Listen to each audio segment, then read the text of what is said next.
He querido hacer un poco de historia para ver y reconocer todo lo hecho por nuestro Señor desde su niñez, porque recordemos que fue enviado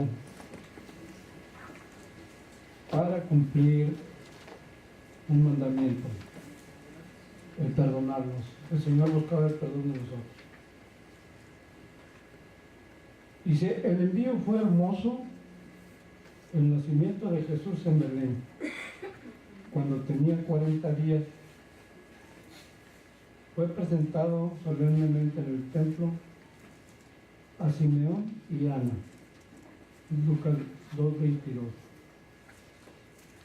Lo reconocieron como el Mesías prometido en Jerusalén,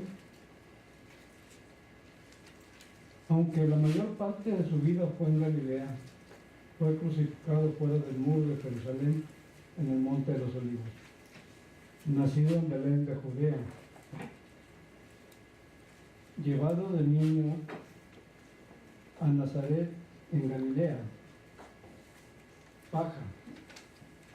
Según la historia estoy viendo que existían dos Galileas, la alta y la baja era más próspera.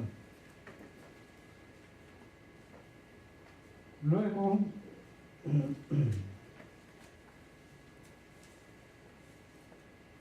fue llevado a Egipto por José y María debido a los celos de Herodes el Grande, que no tenía nada de grande, ¿verdad?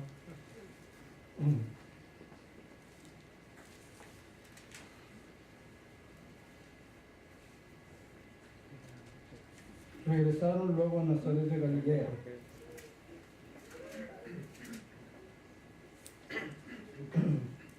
Que ni siquiera era tomado en cuenta ese pueblo por razón de que era muy pequeño y no aparecía ni en el Antiguo Testamento.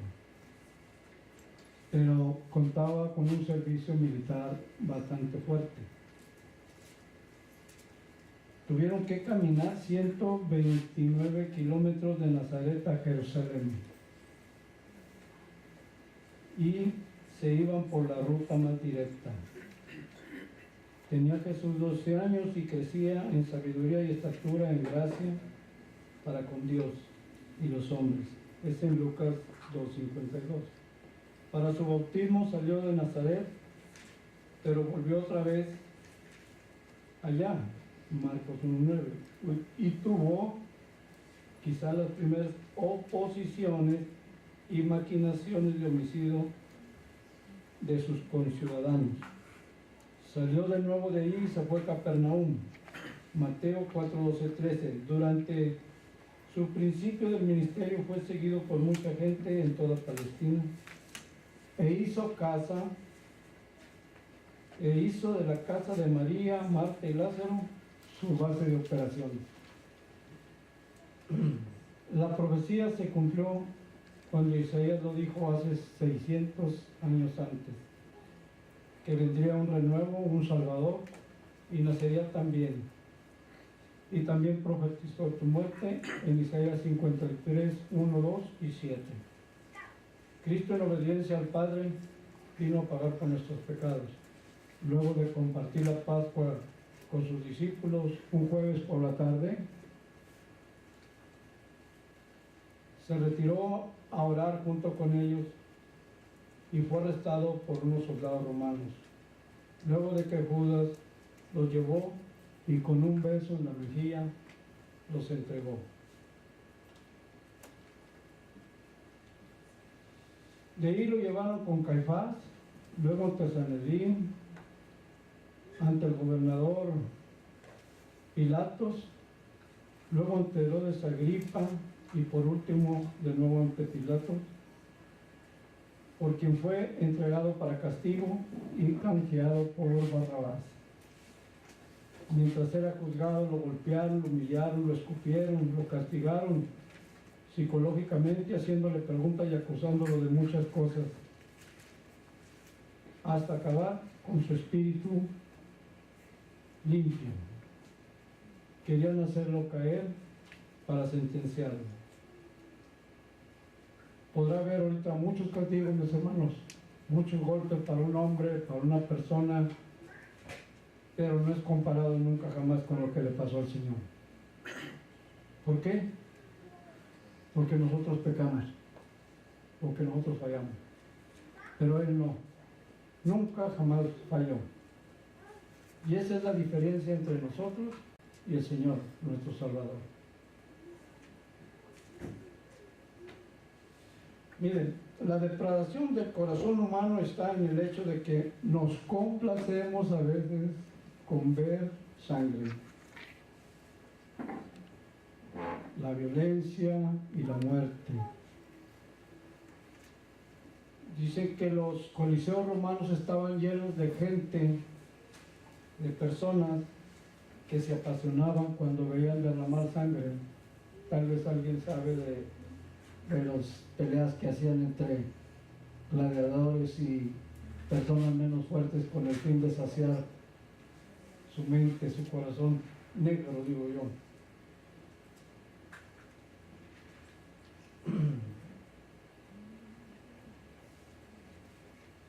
El camino al Gólgota era algo igual. Muchos se gozaban de lo que veían, el sufrimiento de nuestro Señor, y el castigo atrajo a muchos que les gustaba saciar su alma llena de morbo. Provocado por el dolor inmenso de su cuerpo, en cada caída era un sufrimiento tremendo.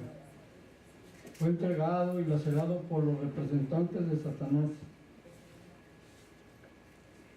quien se reía por lo que provocaba en los corazones de sus seguidores. Fueron judíos, con ideas negativas como la de los religiosos, escribas, unos sacerdotes y fariseos, todas religiones adversas a los principios del Señor.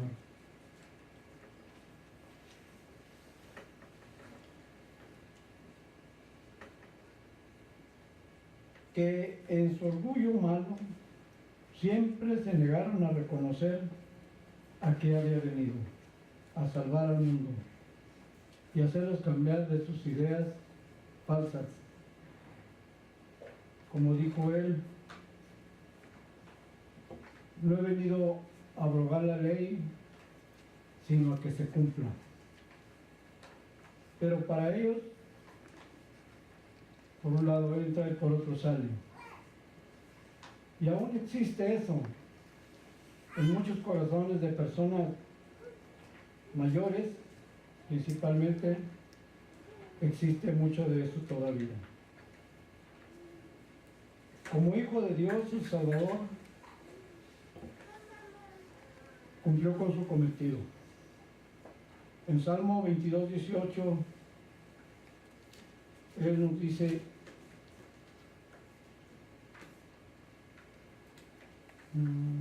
porque perros me han rodeado, me han encerrado cuadrillas de malignos, horadarán mis manos y mis pies. Vemos en Mateo 17, 22 que también nos dice que ellos estaban en Galilea, muy a gusto, muy contentos, porque se acercaba la Pascua, felices. Pero Él les dijo que el Hijo del Hombre sería entregado en manos de hombres, y le matarán y al tercer día resucitará. Amén, porque es para nuestra salvación. Y en Salmo 22, 17 dice que podía contar sus huesos, entre tanto que ellos, los castigadores, lo miraban y lo observaban. El escarnio quebrantado de su corazón, y estaba congojado, y él esperaba quien lo compadeciera y lo ayudara, pero nadie se acercó. Al hombre que le ayudó con su cruz, lo obligaron. No estaba permitido que nadie se acercara. A esa persona la tomaron de entre ellos para que lo ayudara con él. Seguramente estos soldados romanos estaban locos o drogados por la hazaña con que trataban a Jesús en la cruz. Yo sí me atrevo a decir que tal vez les dieron algunas monedas o algún regalo para que le hicieran más daño del posible. En una ocasión, cuando él hablaba con el Padre, le dijeron: a Elías llama. Mateo 27:47. Luego, para terminar, en son de burla, se repartieron su ropa, echando suertes, quizás con una moneda al aire, ante los que creían en él, y otra vez la profecía se cumple, como hasta hoy se ha cumplido que tenemos un Salvador y lo tenemos.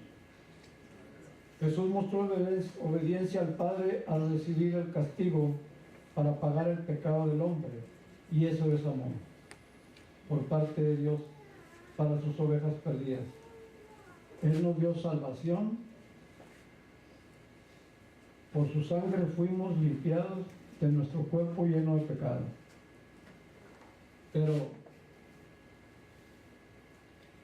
yo veía aquí en Isaías 52:13 que dice: he aquí, mi siervo será prosperado, amén, y será engrandecido y exaltado, y será puesto en alto.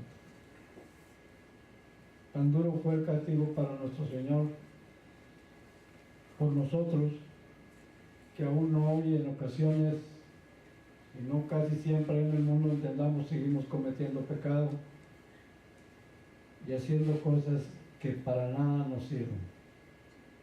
Las primeras palabras de mi Salvador fueron estas: a todos aquellos que lo habían ofendido y que lo seguimos ofendiendo y que seguimos actuando de una manera ilegal, de una manera en la que no tenemos razón, el Señor le dice a su Padre: perdónalos, porque no saben lo que hacen. Que Dios los bendiga, mis hermanos, y hagamos acopio de estas cosas, de la historia, para tomarla como ejemplo a no actuar a la deriva. Dios los bendiga.